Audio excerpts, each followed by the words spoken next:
Residents gathered at the site of an attack in Yemen on Sunday as bulldozers and volunteers worked to clear debris in search of survivors. The United States launched strikes which the Houthi-run health ministry said killed at least 31 people in what is the biggest U.S. military operation in the Middle East since President Donald Trump took office in January. Defense Secretary Pete Hegseth said Sunday they would continue until the Iran-aligned Houthis stopped their attacks on Red Sea shipping. He told Fox News, quote, "The minute the Houthis say we'll stop shooting at your ships, we'll stop shooting at your drones, this campaign will end. But until then, it will be unrelenting." The Houthis' military spokesperson on Sunday said without offering evidence that the group had targeted U.S. aircraft carrier USS Harry S. Truman and its warships with ballistic missiles and drones in response to the U.S. attacks. The Pentagon did not immediately respond to a request for comment.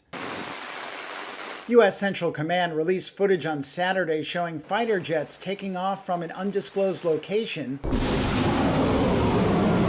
and ships firing missiles and hitting targets. The Houthi movement's political bureau described the attacks as a war crime and said its forces were ready to meet escalation with escalation, while Moscow urged Washington to cease the strikes. The Houthis, who have taken control of most of Yemen over the past decade, said last week they would resume attacks on Israeli ships passing through the Red Sea if Israel did not lift a block on aid entering Gaza. They had launched scores of attacks on shipping after Israel's war with Hamas began in late 2023, saying they were acting in solidarity with Gaza. Trump told Iran, the Houthis' main backer, to stop supporting the group immediately. He also threatened to hold Iran accountable.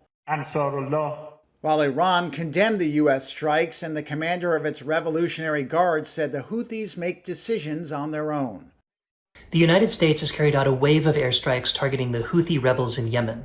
President Donald Trump says these strikes were in response to the Houthis' attacks on commercial shipping in the Red Sea, and he also warned Iran, the main ally of the Houthis, that it would be held fully accountable for the actions of its proxy. The Houthi-run health ministry in Yemen says more than 30 people were killed in these strikes, including women and children. Now, this isn't the first time the United States has attacked the Houthis. The Biden administration carried out strikes on a number of occasions, and Israel has also struck the Houthis in response to drone and missile fire from Yemen against Israel. The Houthis began targeting commercial shipping in the Red Sea shortly after the outbreak of the war in the Gaza Strip. The Houthis have portrayed their actions as an act of solidarity with the Palestinians and with Gaza, and as a blockade on Israel, even though the vast majority of the ships that they have targeted have no connection to Israel or to the conflict. Houthi officials have remained defiant after the latest strikes. They had suspended their attacks on shipping when a ceasefire in Gaza took hold in January, but more recently they have threatened to renew those attacks. At the same time, we're hearing from U.S. officials that the U.S. will continue targeting the group, so this is a conflict that could continue to heat up.